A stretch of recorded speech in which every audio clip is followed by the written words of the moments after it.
오늘 또 우리 주 예수 그리스도를 높이고 또 증거하는 히브리서 본문을 들고 설교할 수 있어서 얼마나 큰 기쁨인지 모르겠습니다. 이 기쁨이 우리 모두에게 임하기를 소원합니다. 그러나 사실 히브리서는 상당히 어려운 책이에요. 그리고 오늘 설교는 성경 공부 비스무리한 논문 한 편을 읽는 것 같은 그런 딱딱함이 있을 것입니다. 양해하시고 들어주시면 좋겠습니다. 히브리서는 한 층 한 층을 잘 세워가는 건축물과 같다라고 했습니다. 그래서 이 시간 우리의 이해를 좀 돕기 위해서 이 히브리서 전체 구조를 한번 좀 잠시 도표를 통해서 살펴보았으면 좋겠습니다. 히브리서는 전체 세 부분으로 나누어집니다. 구조적으로 보면 1장부터 7장, 그리고 8장부터 10장, 그리고 11장부터 13장까지 나누어지게 되는데요. 1장부터 7장은 뭐냐? 우리가 히브리서를 이해하는 데서 가장 큰 질문 하나가 있습니다. 그게 뭐냐 하면 예수 그리스도는 누구신가 라는 거예요. 여기에 대한 대답이 뭐냐 하면 1장부터 7장까지는 예수 그리스도는 우리의 영원한 대제사장이 되신다라는 거예요. 그죠? 그 다음에 이제 8장부터 10장까지는 예수 그리스도는 우리의 희생제물이 되시고 희생제사로 드려졌었던 분이시다라는 거예요. 그래서 하나님과 우리 사이에 가로막혔던 그 휘장을 찢으시고 우리로 하여금 하나님 보좌 앞으로 나아갈 수 있도록 그분이 지난 시간에 말씀드렸던 것처럼 선두주자가 되셔서 그 휘장을 찢으시고 들어가셔서 아버지의 보좌 우편에 서 계시다라는 거예요. 이것이 이제 히브리서의 두 번째 대답이에요. 그 다음에 이제 10장부터 13장까지는 뭐겠어요? 이 두 가지 예수 그리스도는 우리의 영원한 대제사장 중보자가 되시고 또 하나 예수님은 우리의 희생제물이 되셔서 십자가에서 당신의 몸을 제산제사로 드리심으로 말미암아 휘장을 찢으시고 그리고 승천하셔서 아버지의 보좌 앞에 나아가셨기 때문에 그분이 우리의 영혼에 뭐가 같다? 닷과 같고 앵커다. 그렇기 때문에 우리는 그분을 믿고 의지하고 붙들고 나아가야 된다. 그 근면의 말씀이 이제 11장부터 13장까지의 말씀이에요. 자, 지금 우리는 이제 앞부분 7장까지 예수님이 우리의 영원한 대제사장이 되신다. 이 부분을 지금 같이 공부를 하고 있습니다. 먼저 이제 1장, 2장에서는 대제사장이 되는 조건에 대한 말씀을 하셨어요. 온전한 대제사장이 되시기 위해서 그분은 하나님이셔야 되고 그분은 완전한 인간이어야 된다. 기억나시죠? 그래서 1장에서는 그분의 신성에 대해서 하나님의 아들 되심, 하나님이심을 우리가 보았어요. 그 다음에 2장에 들어와서는 그분은 완전한 인간이시다. 왜냐하면 우리의 모든 사정을 그분이 공감하시고 체울하셔야 했기에 하나님이신 그분이 사람의 몸을 입고 우리 가운데 오셨다. 그것이 2장이었어요. 그 다음에 이제 대제사장의 성품이 어떠한가에 대해서 실은 3장에서 말씀을 하셔요. 그 전에 2장 17절 18절에서 이 대제사장에 대한 주제 도입으로서 대제사장은 자비롭고 그리고 신실하신 충성되신 분이시다라는 얘기를 했어요. 그리고 이제 3장에 들어가서 3장 1절부터 6절은 그분의 신실하심에 대한, 우리는 별로 신실하지 않잖아요. 저도 그렇고. 여러분도 신실합니까? 별로 그렇게 신실하지 못해요. 우리 모두 다 그래요. 그런데 그분은 끝까지 신실하신 분이시다. 뿐만 아니라 그분은 어떤 분이십니까? 자비하신 분이에요. 긍휼이 풍성하신 분입니다. 왜냐하면 사람의 모양으로 오셔서 우리 모든 것을 다 체휼하신 분이시기 때문에 공감하시고 같이 우시고 그리고 우리의 문제를 아버지 앞에 온전히 아뢰을 수 있는 참된 중보자가 되신다. 그래서 대제사장의 성품으로서 우리 예수님은 완벽하시다. 그것이 3장의 내용이었어요. 그 다음에 이제 5장에 들어와서 대제사장의 자격에 대해서 얘기합니다. 구약의 대제사장은 어땠습니까? 하나님으로부터 임명을 받았어요. 하나님으로 부름을 받아서 제사장이 되셨다. 예수님도 역시 아버지 하나님께서 보내시고 아버지 하나님께서 임명하여 세워주셨다라는 거예요. 그 다음에 이제 5장, 6장은 뭐였습니까? 권면의 말씀이 주어졌어요. 그렇죠? 권면의 말씀이 우리가 지난주까지 보았습니다. 그 다음에 이제 7장에 들어와서 그러면 우리 예수님께서 대제사장이 되시는데 어떻게 해서 대제사장이 될 수 있느냐? 바로 구약에 나타난 멜기세덱을 지금 끌어왔어. 그 멜기세덱이 가지고 있는 정체성을 가지고 예수님이 우리의 온전한 대제사장 되심을 하나하나 조목조목 설명해 가고 있습니다. 그것이 7장 전체 내용이에요. 그래서 7장에서 가르치고 있는 우리 주 예수 그리스도는 유일하시고 영원하시고 완전한 대제사장이 되신다라는 거예요.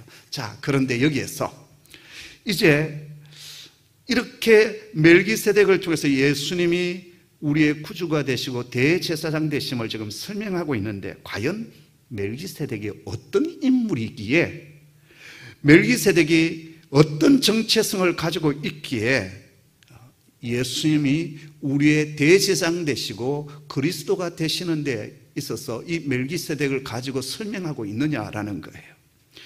도대체 멜기세덱이 어떤 인물이기에 예수님이 그리스도가 되시고 우리의 대제사장임을 증거하는 데 있어서 가장 중요한 인물로 사용하고 있느냐라는 것입니다. 이미 말씀드렸듯이 사실 멜기세덱은 구약 성경에서 딱 두 번밖에 등장하지 않습니다. 창세기에 한 번, 그리고 시편에서 한 번, 딱 두 번밖에 등장하지 않는 인물이에요. 그런데 히브리서 기자는 왜 이러한 멜기세덱을 구약에 나타난 그리스도의 모형으로, 모델 하우스로 삼고 있느냐라는 거예요. 바로 여기에 대한 대답을 히브리서 7장은 정확하게 해주고 있습니다. 여러분 기억하십니까? 히브리서 2장 17절에서 우리 주 예수 그리스도는 하나님의 일에 자비하고 충성된 대제사장이라고 그렇게 했습니다. 그러면서 3장 1절에서 우리를 향하여 강하게 권면했던 말씀이 하나 있습니다. 우리가 믿는 도리의 사도시며 대제사장이신 예수를 깊이 생각하라 라고 했어요. 그리고 4장 14절 16절에 보면 그러므로 우리에게 큰 대제사장이 계시니 성천하시니 곧 하나님의 아들 예수시라. 우리가 믿는 도리를 굳게 잡을지어다. 앞에서는 깊이 생각하라고 했고 이제 4장에 들어와서는 그분을 굳게 잡으라 라고 했습니다. 그러면서 우리에게 있는 대제사장은 우리의 연약함을 동정하지 못할 뿐이 아니요 모든 일에 우리와 똑같이 시험을 받으신 이로되 뭐는 없다? 죄는 없으시니라. 그러므로 우리는 긍휼함을 받고 때를 따라 돕는 은혜를 얻기 위하여 은혜의 보좌 앞에 어떻게? 담대히 당당하게 용기를 가지고 언제 어디서나 나아갈지니라 그렇게 말씀했습니다. 자, 그런데 문제는 이 메시지를 처음 들었던 히브리 공동체는 이 말씀을 그대로 받아들이기가 힘들었다라는 거예요. 왜냐하면 모세시대 이후부터 대제사장은 레위 지파, 아론의 후손 가운데 세워졌기 때문입니다. 근데 예수님은 레위 지파가 아니라 유다 지파에 속한 분이십니다. 그랬기에 아니 어떻게 예수가 우리의 대제사장이 될 수 있으며 우리의 메시아가 될 수 있습니까? 라고 하는 질문을 자연스럽게 던질 수밖에 없었던 겁니다. 여기에 대해서 히브리서의 저자의 대답은 무엇이었습니까?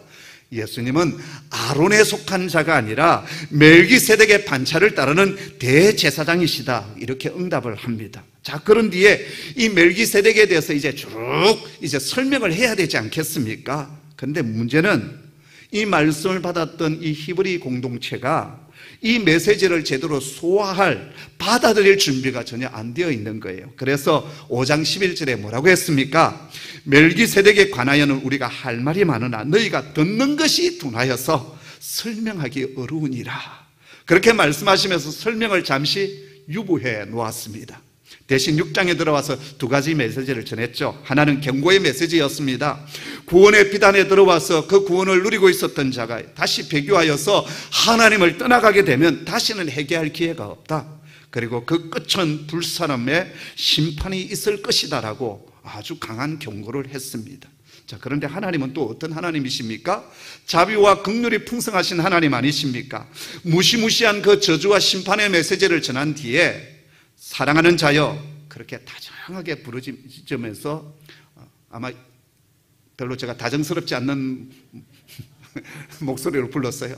사랑하는 자여 이렇게 다정하게 부르시면서 그들이 지금까지 가져왔던 그 사랑의 삶, 가난한 자, 나그네 된 성도들을 섬겼던 그 사랑의 삶을 격려하시고 그러면서 너희 속에 그 사랑이 있는 것을 볼 때 너희는 구원의 반석에 굳게 서 있는 것 같다라고 얘기를 하십니다. 그런 후에 이 고난의 시대 때 너희가 믿음과 소망의 신앙을 가지고 끝까지 인내하며 나아가는 주의 자녀가 되라 그렇게 격려해 주셨습니다. 그리고 이 모든 것을 마무리하시면서 예수님께서 우리의 선두주자가 되셔서 하나님과 우리 사이에 가로막혀 있었던 그 성전의 휘장, 지성소로 들어가는 그 휘장을 찢으시고 아버지의 보좌 앞에 나아가 우리의 중보자로 지금 서 계시기에 예수 그리스도만이 우리의 영원하고 그리고 튼튼한 견고한 우리의 소망의 뭐가 되신다? 앵커, 닻이 되신다. 그렇게 하셨어요. 그러기에 오늘 우리는 예수님을 우리의 피난처로 삼고 그분께로 이제 달려가야 합니다. 그리고 하나님은 그런 믿음의 자녀들에게 큰 안위를 허락하여 주실 것이다. 약속하여 주셨습니다. 자, 그런 다음에요, 오늘 본문의 말씀과 연결고리를 가지고 있는 아주 중요한 한 말씀을 이 6장 마지막 20절에서 했어요. 우리 20절 말씀 같이 한번 읽어볼까요? 함께 읽습니다. 시작. 그리로 앞서가신 예수께서 멜기세덱의 반차를 따라 영원히 대제사장이 되어 우리를 위하여 들어가셨느니라. 그리고 오늘 본문 7장 1절에 들어와서 어떻게 말합니까? 이 멜기세덱은, 그러면서 멜기세덱이 어떤 분이신지에 대해서 드디어 설명을 시작합니다. 자, 오늘 본문으로 들어가기 전에 우리가 먼저 살펴볼 것이 하나 있습니다. 구약 성경과 예수님 당시 유대인들은 멜기세덱을 과연 어떤 인물로 이해하고 있었느냐라는 거예요. 앞서 말씀드린 것처럼 멜기세덱은 구약에서 딱 2번 기술되고 있고, 그래서 성경에 그렇게 두드러진 인물이 아닙니다. 그럼에도 불구하고 히브리서 저자는 예수님의 메시아 되심과 대제사장 되심을 증거하는 데 있어서 멜기세덱을 왜 이렇게 적극적으로 활용하고 있느냐라는 것입니다. 그 이유가 무엇이겠습니까? 그것은 1세기 당시 유대인들이 가지는 멜기세덱에 대한 이해가 남달랐다라는 거예요. 성경에서는 2번밖에 등장하고 있지 않지만 예수님 당시 그 1세기의 유대인들이 가지고 있는 멜기세덱의 이해가 깊었다라는 거예요. 먼저 구약 성경에 나타난 멜기세덱입니다. 창세기 14장 18절 20절에 보면 아브라함이 그돌라오멜 동맹군을 무찌르고 이제 전쟁에서 승리해서 돌아오는데 이 살렘의 왕이었던 멜기세덱이 나와서 아브라함을 축복해 줍니다. 그리고 11조를 받지 않습니까? 창세기 14장에 보면 이 멜기세덱에 대해서 뭐라고 얘기하냐면 살렘의 왕이자 지극히 높으신 하나님의 제사장, 그렇게 소개하고 있습니다. 그래서 그는 아브라함을 축복했고 아브라함은 그에게 11조를 바쳐 드렸어요. 살렘이 어디입니까? 살렘은 예루살렘의 옛 이름입니다. 그렇다면 멜기세덱은 역사적으로 이스라엘이라는 나라가 세워지기 훨씬 이전 족장시대에 현존했던 예루살렘의 왕이었다라는 거예요. 뿐만 아니라 아브라함을 축복하고 아브라함으로부터 11조를 받음으로 그는 제사장 기능도 겸직했던 자로 드러나고 있습니다. 그 다음 구약에서 2번째로 멜기세덱의 이름이 등장한 곳이 시편 110편 4절 말씀입니다. 일반적으로 시편 110편은 제왕시로 알려져 있습니다. 제왕이 아니라 제왕시, 로얄 샴. 그러니까는 궁정에서 불려졌던 왕을 칭송하는 시편, 노래가 바로 이 시편 110편이었다는 거예요. 그리고 유대인들 또 초기 기독교인들은 일찍이 이 시편 110편을 메시아의 예언적인 시로 이미 이해하고 있었다라는 거예요. 그래서 여러분 시편 110편 1절을 우리 한번 읽어볼까요? 함께 읽습니다. 시작. 여호와께서 내 주에게 말씀하시기를 내가 내 원수들로 내 발판이 되게 하기까지 너는 내 오른쪽에 앉아 있으라 하셨도다. 아멘. 자, 여기 보면 주어가 누구냐면 여호와 하나님이십니다. 근데 여호와 하나님께서 대적들을 정복한 세상의 왕, 그 한 인간 왕에게 자신의 보좌 우편으로 앉도록 초대를 하고 계시다라는 거예요. 그리고 왕이 그 위에 앉아 있을 동안 여호와 하나님은 그 대적을 그의 발판으로 삼게 하실 것이다라고 했습니다. 언제가 설교하면서 이 발판에 대한 얘기를 하지 않았습니까? 고대 전쟁에서 승리한 자가 있고 패배한 자가 있습니다. 그럼 패배한 장수나 왕은 어떻게 하냐면 승리한 왕이나 장수 앞에 가서 완전히 무릎을 꿇고 엎드립니다. 그러면 승리한 장수나 왕이 어떻게 한다고 했습니까? 발을 들어서 그 패배한 자의 목을 짚밟는다라고 했어요. 이게 발판입니다. 그러니까는 하나님께서 지금 한 인간 왕에게 당신의 보좌 우편에 앉게 초대를 하시고, 그리고 그 왕이 보좌에 앉아 있을 동안 모든 대적들을 발판으로 삼으셔서 완전히 패배케 하실 것이다 라는 거예요. 그런데 여기서 우리가 하나 주목해야 될 것이 있는데, 여기 등장하는 이 인간 왕을 향하여서 이 시편 110편의 저자였던 다윗은 뭐라고 부르고 있냐면 나의 주라고 부르고 있다라는 거예요. 나의 주, 나의 키리오스로 부르고, 나도 아도나이, 쉽게 얘기한다면 나의 여호와로 이렇게 부르고 있다라는 거예요. 그래서 이 시편이 메시아에 대한 예언적인 시라는 것이 전통적으로 이어져 오고 있었다라는 거예요. 자, 그 다음 시편 110편 4절의 말씀이 중요한데요. 같이 읽습니다. 시작. 여호와는 맹세하고 변하지 아니하시리라. 이르시기를 너는 멜기세덱의 서열을 따라 영원한 제사장이라 하셨도다. 여기 보면 하나님은 이 왕적인 메시아에 대해서 맹세까지 하셔요. 지난 시간에 하나님께서 우리에게 복 주시겠다고 뭐까지 하셨어요? 맹세까지 하시면서 그렇게 약속하지 않았습니까? 그런데 오늘 이 시편 110편 4절을 보았더니 하나님께서 이 한 인간 왕에게 맹세까지 하시면서 뭐라고 말씀하시느냐? 이 왕에게 멜기세덱의 서열을 따르는 영원한 제사장직을 수여하시겠다, 그렇게 말씀하여 주십니다. 자, 이 시편의 예언을 통해서 우리가 그리스도에 대해서 새롭게 깨닫게 되는 것이 있습니다. 바로 그것은 장차 오실 메시아는 이 땅을 통치하는 왕이시고 하나님과 백성 사이를 중지하는 신성한 중보자로 오신다라는 거예요. 그리고 이러한 메시아에 대한 모형이 이미 창세기에 등장했던 멜기세덱이라는 인물 속에 이미 다 예표되어져 있고 포함되어 있었다라는 거예요. 여러분, 우리는 예수님을 그리스도라고 부르지 않습니까? 그리스도란 말은 기름 부음을 받은 자이고 히브리어로 하면 메시아가 기름 부음을 받은 자입니다. 그래서 구약에서 기름 부음을 받은 자는 세 가지 직분을 가진 자였어요. 하나는 누구였습니까? 왕이 기름 부음을 받았고, 두 번째는 선지자가 기름 부음을 받았고, 세 번째는 제사장이 기름 부음을 받았어요. 어떻게 이 땅에 오신 예수님이 그리스도가 되느냐, 기름 부음을 받은 자가 되었느냐? 바로 오늘 이 멜기세덱을 통하여서 예수님은 우리의 대제사장이 되시고, 그리고 또한 왕적인 그러한 왕권을 가지고 오시는 왕이시다. 그래서 그분은 우리의 그리스도가 되시고, 또 하나님의 말씀을 온몸으로 온 입술로 우리에게 증거해 주셨기 때문에 그는 선지자가 되시는 거예요. 그러한 연결고리를 만들어주는 분이 누구였느냐? 멜기세덱이다라는 거예요.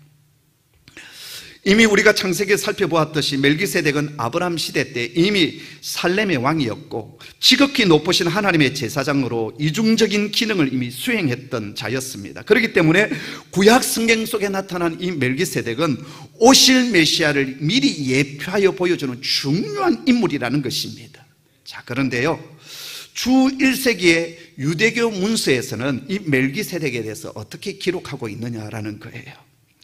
멜기세덱에 대해서는 구약 성경에서 딱 두 번밖에 기록되어지 않았어요. 그런데 유대교 문서에 보면 이 멜기세덱이라는 이름이 많이 등장을 합니다. 먼저는 쿰난 문서예요. 쿰난 문서 아시죠? 예.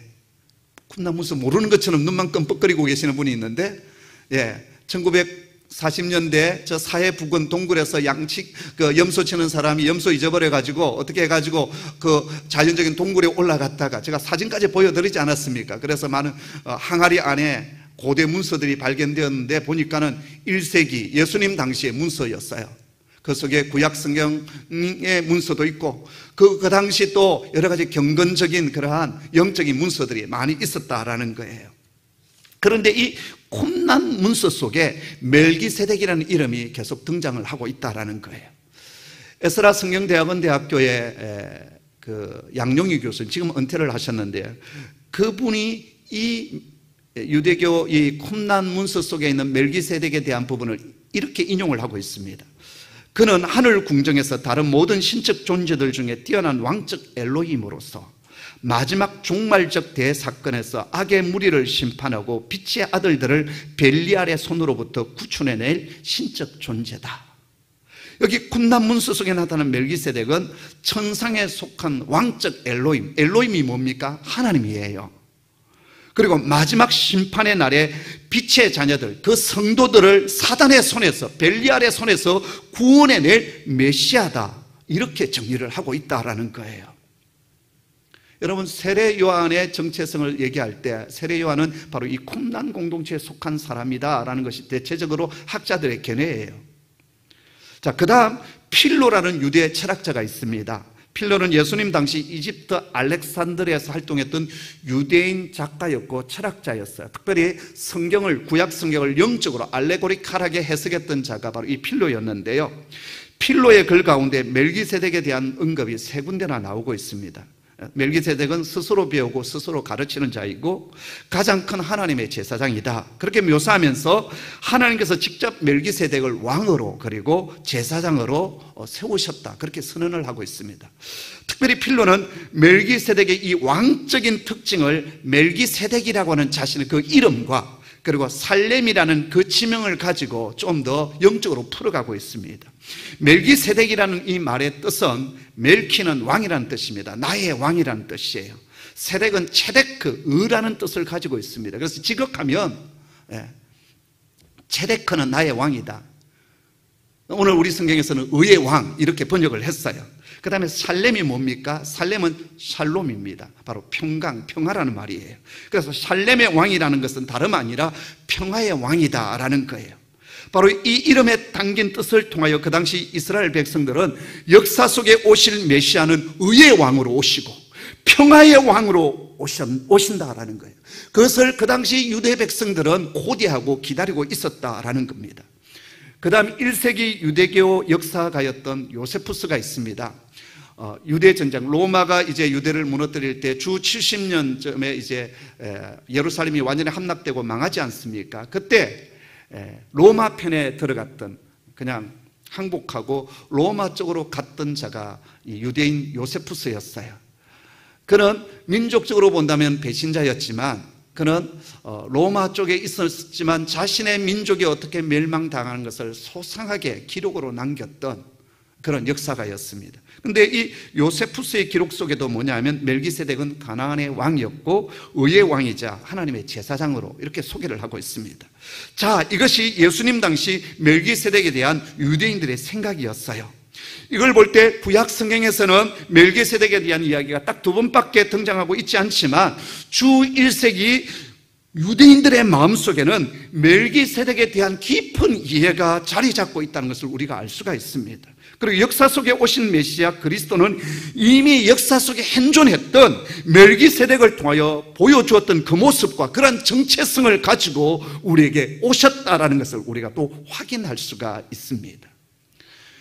오늘 아침 일부 예배를 마치고 제 방에서 정 목사님과 같이 둘이서 이제 밥을 먹다가, 정 목사님은 히브리 대학에서 공부를 하고 왔지 않습니까? 그러면서 오늘 이 본문을 보면서 우리 성도들은 모르겠지만 저분은 목사님 오늘 엄청난 감동이 있었습니다, 그러는 거예요. 학자적인 어떤 견지에서. 그래서 이거 잘 풀어가면 박사 논문이 될 수도 있지 않겠는가. 그죠? 이거 잘 풀어가면 좀 히브리어를 잘 아는 사람이 히브리 대학 가가지고 사회 문서, 이 쿰난 문서 연구하고 이렇게 쭉쭉 하면 하나의 훌륭한 박사 논문이 될 수 있습니다. 혹시 우리 가운데 박사 논문 우리 사역자 가운데 생각이 있으시면 이 모티브를 따가면 돼요. 자, 이러한 이해를 바탕으로 히브리서 저자는 오늘 본문에서 멜기세덱에 대해서 설명을 합니다. 1절 말씀 같이 읽어보겠습니다. 시작. 이 멜기세덱은 살렘 왕이요 지극히 높으신 하나님의 제사장이라 여러 왕을 쳐서 죽이고 돌아오는 아브라함을 만나 복을 빈 자라. 1절을 3가지로 정리할 수 있습니다. 첫째, 멜기세덱은 살렘의 왕이다. 두 번째, 지극히 높으신 하나님의 제사장이다. 셋째, 전쟁에서 승리하고 돌아오는 아브라함을 축복했던 자이다. 자, 그 다음 2절의 말씀을 같이 읽습니다. 시작. 아브라함이 이 모든 것의 10분의 1을 그에게 나누어 주니라. 그 이름을 해석하면 먼저는 의의 왕이요 그 다음은 살렘 왕이니 곧 평강의 왕이요.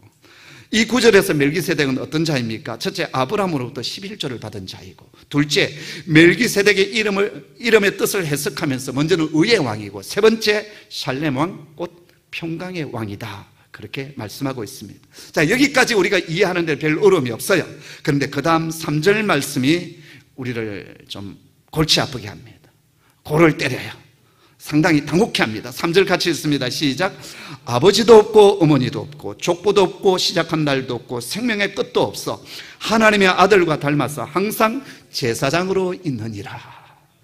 여기 보면 멜기세덱은 아비도 없대, 어미도 없대, 족보도 없고 시작한 날도 없고 끝도 없어서 하나님 아버지 아들과 닮았다, 그렇게 얘기하고 있습니다.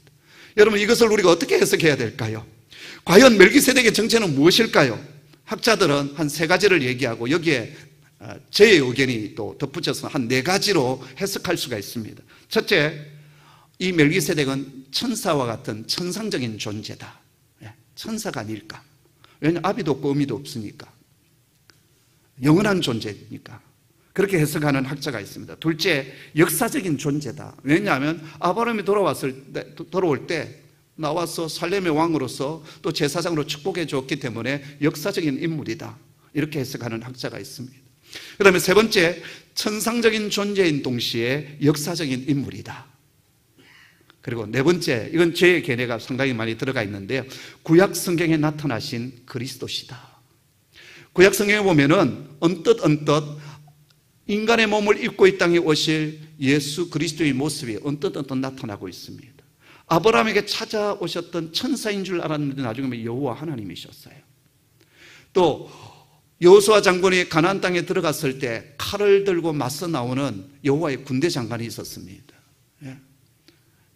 장차 오실, 사람의 몸을 입고 오실 제3위이신 그리스도의 모습이 이 속에 나타나고 있습니다.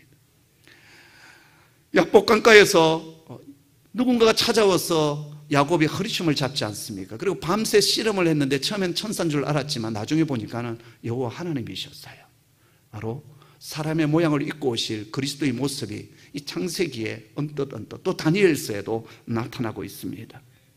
그래서 저는 어떻게 결론을 내리느냐, 제 의견이 다 100% 맞다라고 말할 수는 없습니다.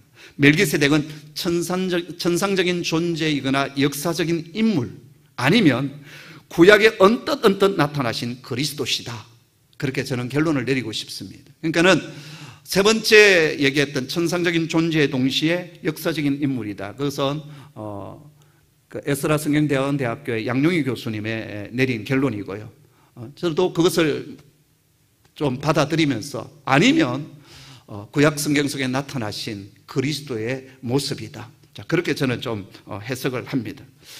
자, 그래서 멜기세덱은 장차 완전한 사람의 모양으로 오실 그 메시아를 미리 예표하고 보여주신 모델 하우스와 같다, 모양과 같다, 그렇게 생각을 합니다.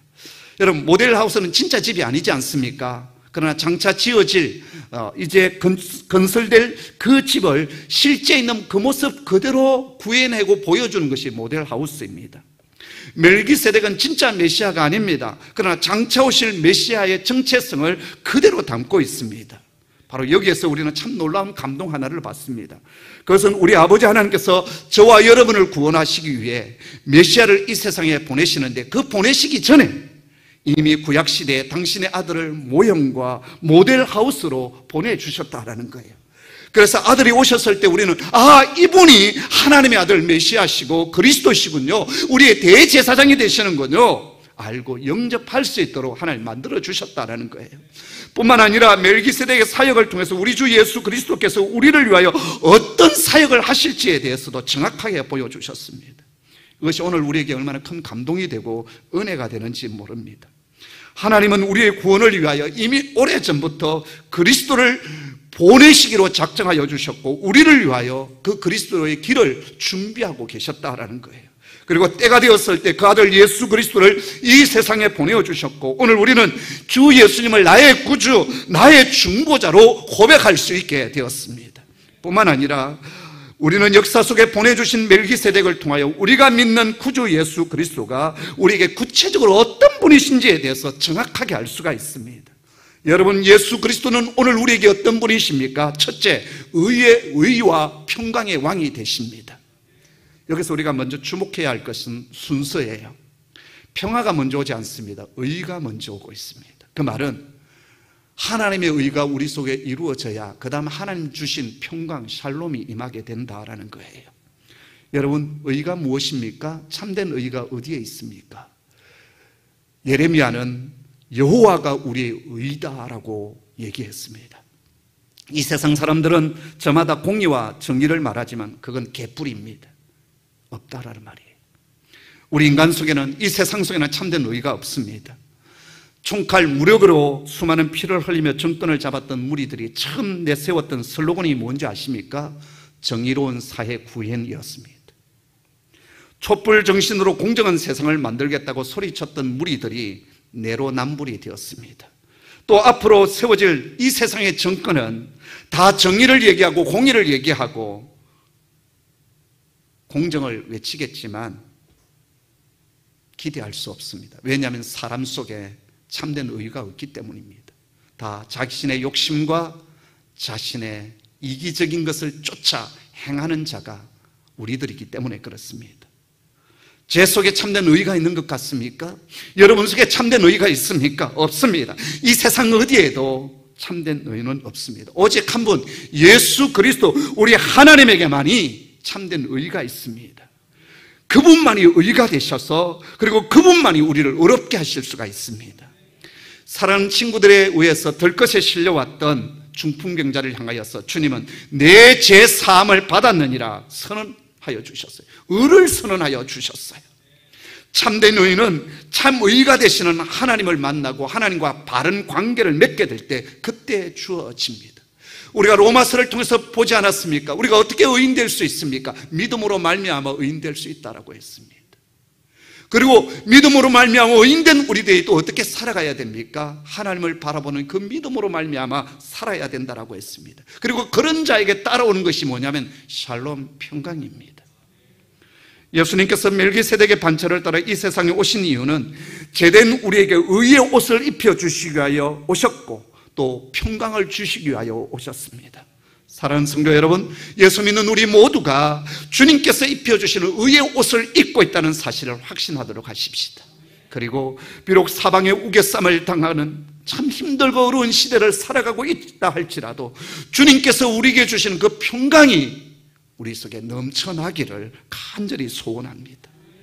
두 번째, 예수님은 영원한 제사장, 영원한 중보자가 되십니다. 구약의 제사장은 늘 한계를 가지고 있었고 끝이 있는 제사장이었어요. 아무리 권세가 있고 능력이 있는 제사장이라 할지라도 목숨이 대하여 죽게 되면 그 역할은 끝이 나는 겁니다. 그러나 우리 주 예수님은 우리 앞에 가로막힌 휘장을 찢으시고 선두주자가 되셔서 하늘 보좌로 나아가셨습니다. 여러분 기억나십니까? 히브리서 1장 3절을 보면 이렇게 되어 있습니다. 우리 한번 같이 읽어보도록 하겠습니다. 시작. 이는 하나님의 영광의 광채시요 그분의 그 본체의 형상이시라. 그의 능력의 말씀으로 만물을 붙드시며 죄를 정결하게 하는 일을 하시고 높은 곳에 계신 지극히 크신 이의 우편에 앉으셨느니라.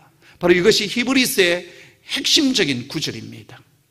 예수님은 어떤 분이시냐? 하나님의 영광의 광채시다. 하나님의 모든 것을 우리에게 비춰주시는 분이에요. 뿐만 아니라 그분의 그 하나님의 본체의 형상이시다. 판박이 그대로예요. 뿐만 아니라 그 능력의 말씀으로 온 만물을 붙드신다라고 했습니다. 창조하실 뿐만 아니라 여전히 보호하시고 지키시고 인도해 가신다라는 거예요. 그리고 죄를 정결하게 하시는 일을 십자가에서 하시고 지금은 어디 계시냐? 높은 곳에 계신 지극히 크신 이 하나님의 우편에 지금 앉아 계신다라는 거예요. 이 말씀을 가지고 지금 히브리서 전체를 지금 이끌어가고 있다라는 겁니다. 우리 주님은 십자가에서 우리의 죄를 정결케 하는 일을 하시고 지금은 지극히 높으신 하나님의 보좌 우편에 중보자로 계십니다. 아버지의 보좌 우편에 앉아 계신다는 말은 우리를 위하여 여전히 중보하고 계신다는 뜻입니다. 그래서 오늘 본문의 말씀에서 결론의 말씀이 뭔지 아십니까? 3절 제일 끝머리에 있어요. 항상 제사장으로 있느니라. 아멘. 예수 그리스도는 언제 어디시나 항상 우리의 제사장으로 일하고 계십니다. 그분은 졸지도 주무시지도 않습니다. 피곤하지도 않습니다. 그래서 항상 우리의 제사장으로 아버지의 보좌 우편에서 우리를 위하여 중보하고 계십니다. 이제 우리가 해야 할 일은 그분께로 달려가는 겁니다. 내 사정, 내 아픔을 안고 그분에게 아뢰어 드리는 것입니다. 주님을 나의 피난처로 삼아야 합니다. 빈들 광야를 헤매고 다니던 10명의 나병 환자들이 예수 선생이여 우리를 불쌍히 여기소서 그렇게 부르짖었던 것처럼 우리 또한 주님 우리를 불쌍히 여겨 주옵소서. 우리 가정을 불쌍히 여겨 주옵소서. 우리의 자녀 세대들을 불쌍히 여겨 주옵소서. 이 나라의 민족이 이 민족의 교회를 불쌍히 여겨 주시고 우리 홍익교회를 불쌍히 여겨 주시고 우리 목장의 저 안타까운 저 가족의 그 고통을 주님 불쌍히 여겨 주옵소서. 주님의 이름을 부르며 우리는 주님께로 나아가야 합니다. 그런 자에게 회복과 구원의 은혜가 주어질 것을 주님은 약속하십니다. 셋째, 예수 그리스도는 우리에게 복 주시는 하나님이십니다. 멜기세덱은 믿음의 조상 아브라함을 축복했습니다. 예수님은 모든 믿음의 사람들에게 영원한 하나님 나라의 복을 주십니다. 가장 큰 복이 뭡니까? 구원의 복, 천국의 복입니다. 산상순에서 예수님은 심령이 가난한 자에게 복이 있나니 천국이 저희 것입니다 라고 했습니다. 우리의 심령이 정말 가난하여서 하나님 없이는 살아갈 수 없어요. 하나님의 도움 없이는 살아갈 수 없어요. 고백하며 그분께로 나아갈 때 주님은 우리 가운데 천국을, 영생의 복을 허락하여 주십니다.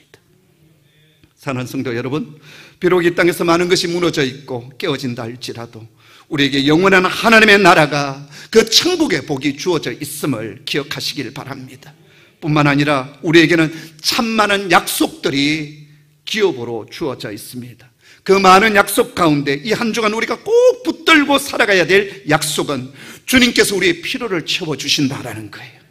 그리고 이 고난의 시대에 주님은 앞서가시는 선두주자가 되셔서 우리를 대신하여서 먼저 싸우고 계시다는 사실을, 그리고 승리를 준비하고 계시다는 사실을 꼭 기억하시며 이 한 주간을 살아가는 주의 백성 되기를 주의 이름으로 축복합니다.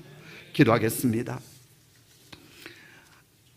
아버지 하나님, 역사 속에 보내주신 멜기세덱을 통하여서 예수 그리스도가 우리의 참 대제사장 되시고 그리스도가 되시고 참된 그리고 영원한 중보자가 되어주심을 확인하여 주시니 참으로 감사합니다.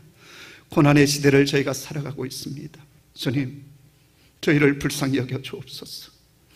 이 나라의 민족을 불쌍히 여겨 주시고 민족의 교회를 불쌍히 여겨 주시고 고난 중에 있는 우리 성도들의 가정을 불쌍히 여겨 주시고 은혜로 덮어 주시고 채워 주시옵소서. 우리보다 앞서가시며 먼저 싸우고 계신 주님, 승리의 노래를 부르게 하신 주님 감사합니다. 저희도 믿음으로 소망으로 걸어가게 하여 주시고 종국에는 승리의 노래를 같이 부르게 하여 주시옵소서. 예수님의 이름으로 기도드리옵나이다.